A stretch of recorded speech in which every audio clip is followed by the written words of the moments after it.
Welcome back, everybody. Today we're going deep into the African Union, specifically Algeria trying to get a seat on the Peace and Security Council. Yeah. And, listeners already know how important that council is to Right. dealing with conflict and security issues across the continent. Hmm. So, obviously, each seat is pretty sought after. Yeah, for sure. We're looking at this article from Hespress, which is a Moroccan news outlet, Interesting. and it's making some strong claims Oh. about how Algeria handled this recent election. Okay, so right off the bat, we've got some potential angles here. Right. Yeah. So what's interesting is how this article really tries to frame Algeria as out of sync Gotta sync up. with how diplomacy works in Africa these days. Hmm. It's not just that they had a setback with this election, Right. but that it's part of a bigger problem. Yeah, I see what you mean. Like a symptom of something more. Exactly. So let's get into the specifics. Algeria's bid for the Peace and Security Council failed, right? So what does the article say about why? Well, it points to a few things, I think. Okay. First, it says that Algeria doesn't really have the diplomatic or the economic agendas Uh-huh. that line up with what the article calls Africa's modern vision.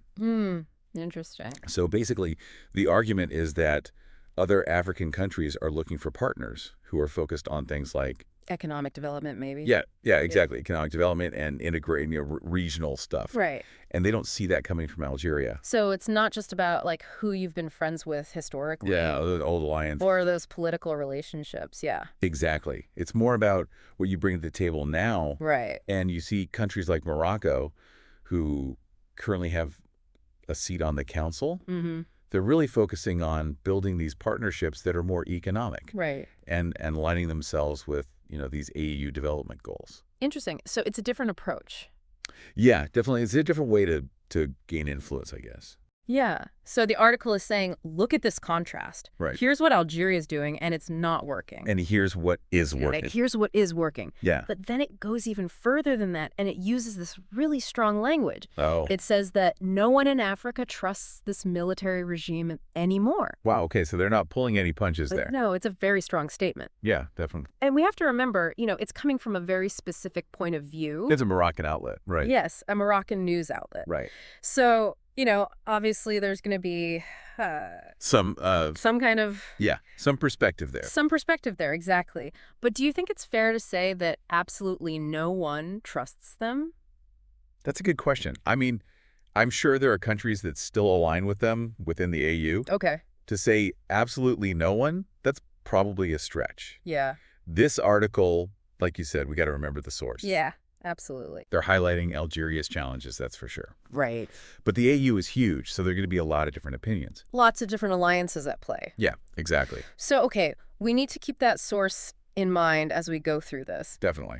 Now, besides what we are just talking about, the article also mentions, all these ongoing disputes that Algeria has with other African states. Right. Some tensions there. So how much did those, contribute to this failed bid? Well, the article suggests that those played a big role. Really? Yeah, because it makes Algeria look like they're difficult to work with. It specifically talks about the Sahel countries.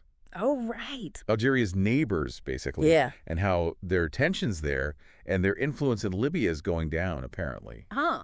And then they even mention disagreements with countries outside Africa. Like who? Like Spain, France, even. Wow. It's like they're painting Algeria as increasingly isolated. Diplomatically isolated?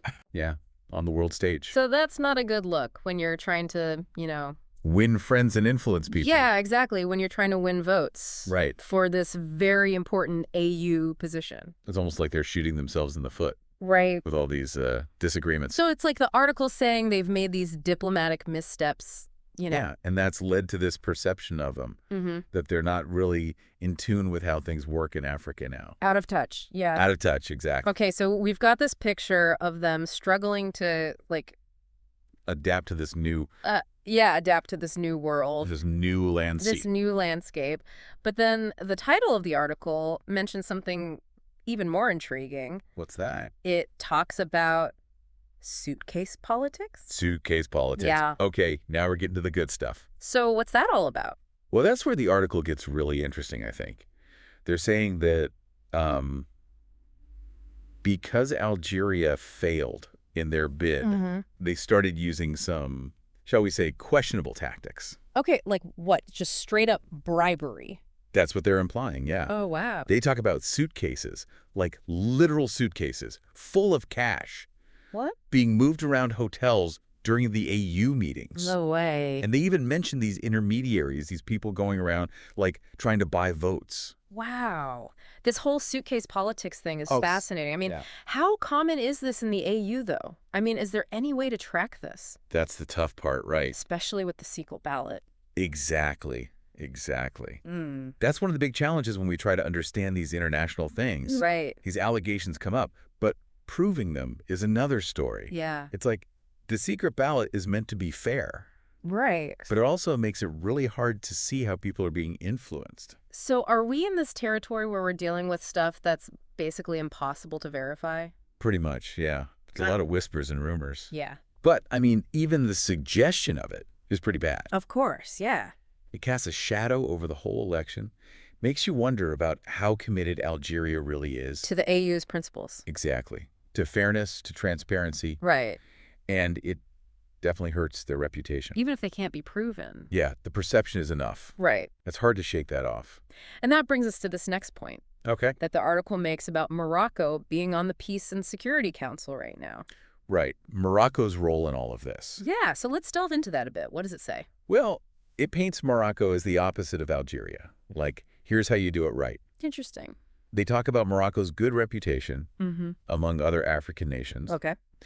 And they suggest that the reason Morocco has a seat on the council is because they've been doing such a good job with their diplomacy. So aligning with AU goals, basically. Right? Being effective. Again, we have to remember this is a Moroccan news outlet. Yeah, for sure. So, you know, There might be some bias there might be a little bit of bias. in how they're telling this story. How they're framing it. Right. So, okay, we're seeing this kind of power struggle. Emerging Yeah, between these two countries. between Algeria and Morocco. Yeah, and it's affecting the whole African Union. It has implications for the entire AU, yeah. But the article mentions that Algeria has other issues. Oh, yeah. Yeah, not just in the AU. Okay. Diplomatically speaking. Tell me more. It talks about how isolated they are internationally. So it's not just the AU, it's bigger than that. It's bigger than that, yeah. They mention the Sahel countries again. Right. That tension. Less influence in Libya, Mm-hmm. disputes with Spain and France, Uh-huh. and now, get this, a new disagreement with Syria's leadership. Wow, okay. So it's like they're racking up the diplomatic problems. A lot to unpack there. So to sum it all up, Yeah. Algeria's attempt to get this AU Peace and Security Council seat, well, it failed. And it's maybe showing some cracks in how they approach diplomacy. Yeah, maybe even showing that they don't really get how things work in Africa now. Yeah, like they're stuck in the past a little bit. Exactly. What stands out to you about all of this so far? Let me think. I think what really strikes me is how much emphasis the article puts on economic stuff. Economic partnerships? Yeah, partnerships, development goals, all of that. It's like the old way of doing things, just political alliances, it's not enough anymore. Interesting. Yeah, it's a real shift in the AU, I think. It's like the playbook has changed. It really has. Mm. You know, you've been following the AU for a while, Mhm. so you get the historical context. Yeah. But what we're seeing now, it's this real push for a different kind of Africa. More integrated. Yeah, integrated and economically focused. And that changes everything. Even diplomacy. Oh, yeah, how you go and influence, who you partner with. It's all different now. So countries that can get on board with that vision. Like Morocco, at least according to this article, Yeah. they have an advantage now. Okay, so this raises a big question about Algeria then, right? Absolutely. If they don't adapt, if they're seen as out of touch, Yeah, it could push them further away from the center of the AU. exactly. Potentially marginalize them. And that could affect the whole AU. Right, because we talked about unity before, right? Yes, strong institutions. If you have key members like Algeria feeling alienated, it makes it harder for the AU to deal with all those peace and security challenges. You need everyone pulling in the same direction. Yeah, think about it. If countries are too busy fighting amongst themselves... Or disagreeing about the AU's direction. Exactly.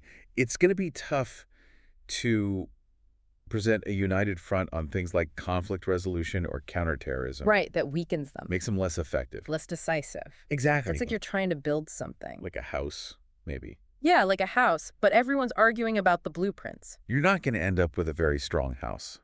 And that's the risk here with this Algeria-Morocco thing. Yeah. If it spills over into other areas of the AU, It could make the whole organization less effective. yeah, less able to get things done. Now, this article really focuses on Morocco's leadership in the AU, Okay. especially being chair of the Peace and Security Council. Mm-hmm. Have they used that position to gain more influence, would you say? It's a good question. We have to remember that chairmanship rotates. Oh, right. It's not like they're in charge forever, Okay. but it does give them a chance to shape the agenda. To show leadership. Exactly, to show what they can do. So how have they used that platform? Well, the article points to a few things. Okay. For example, Morocco's been really involved in those peace initiatives in the Sahel. Oh, right. They've also been pushing for economic development programs within the AU. So aligning with those priorities we talked about earlier. Exactly, putting their money where their mouth is. Showing they're serious. Yeah, and they've been seen as reliable when it comes to security threats. So they're doing things, not just talking. Exactly. Actions speak louder than words. Right. And that builds trust. Oh, absolutely. Yeah. In an organization like the AU, that's crucial.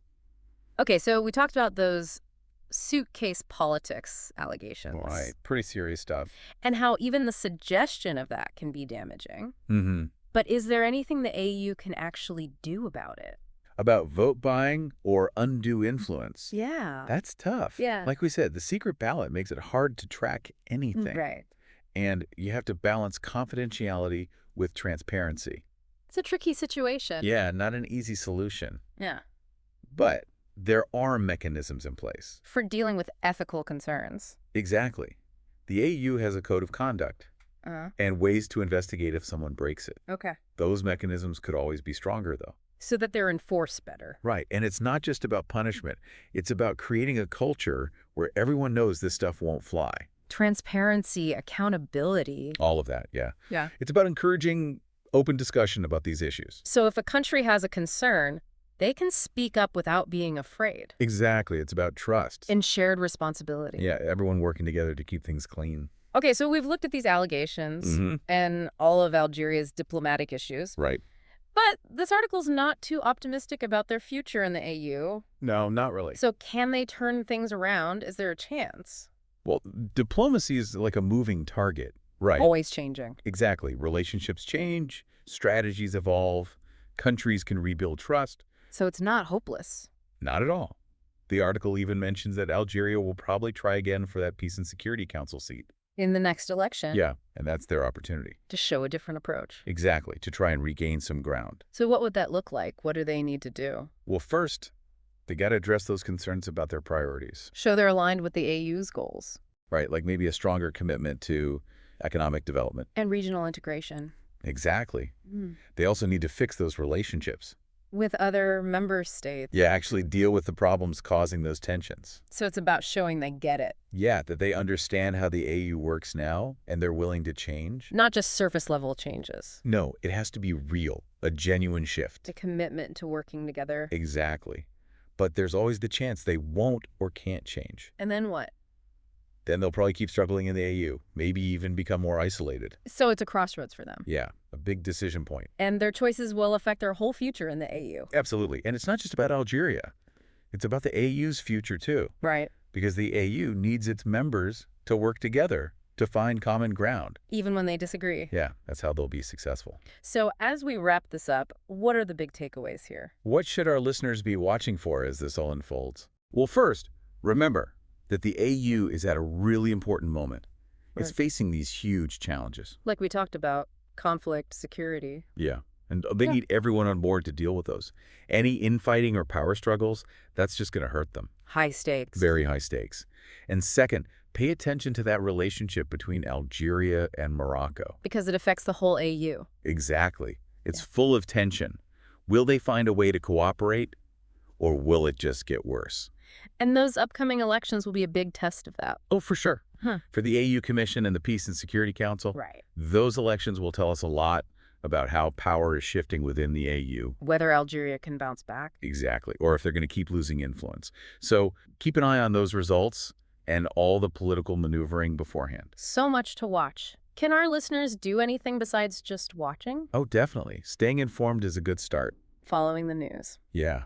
But make sure it's reputable news. And get different perspectives. Absolutely. Don't just rely on one source. And if you want to do more, well, there are a lot of great organizations out there doing amazing work on the ground in Africa. Yeah. You know, promoting peace and security and development. Yeah. A lot of them are NGOs or civil society groups. Right. And they need support. So even if, you're not directly involved in the politics, you could still make a difference. By supporting those groups. Exactly, yeah. So it's about finding a way to connect. Yeah, to connect with the issues. Even if you're far away. Even from a distance, yeah. And one last thing I think is important. What's that? Is that everyone remembers to think critically. Oh, absolutely. Critical thinking is key. Yeah, don't just believe everything you read. Right. Don't take it at face value. Yeah. Question things. Yeah. Think about different sides of the story. Different viewpoints. And form your own opinion. Exactly, yeah.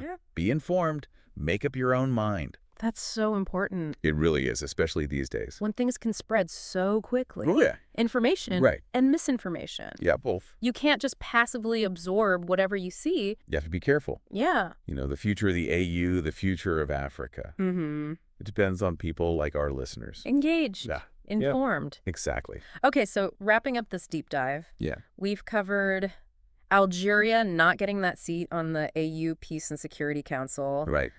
The suitcase politics allegations and all of Algeria's diplomatic problems. A lot to cover. We've connected it all to this bigger picture. The power dynamics in the AU, the need for everyone to work together, and of course the need for informed citizens. People like our listeners. Exactly. It's amazing how much is going on. It is, isn't it? You see a headline, but there's always so much more to it. Yeah, you have to dig deeper. Exactly. Well, thanks for helping us do that today. It's been my pleasure. This has been fascinating. And remember, this story's not over yet. Keep watching the AU. Lots more to come. Until next time, everyone. Stay curious. Dive deep.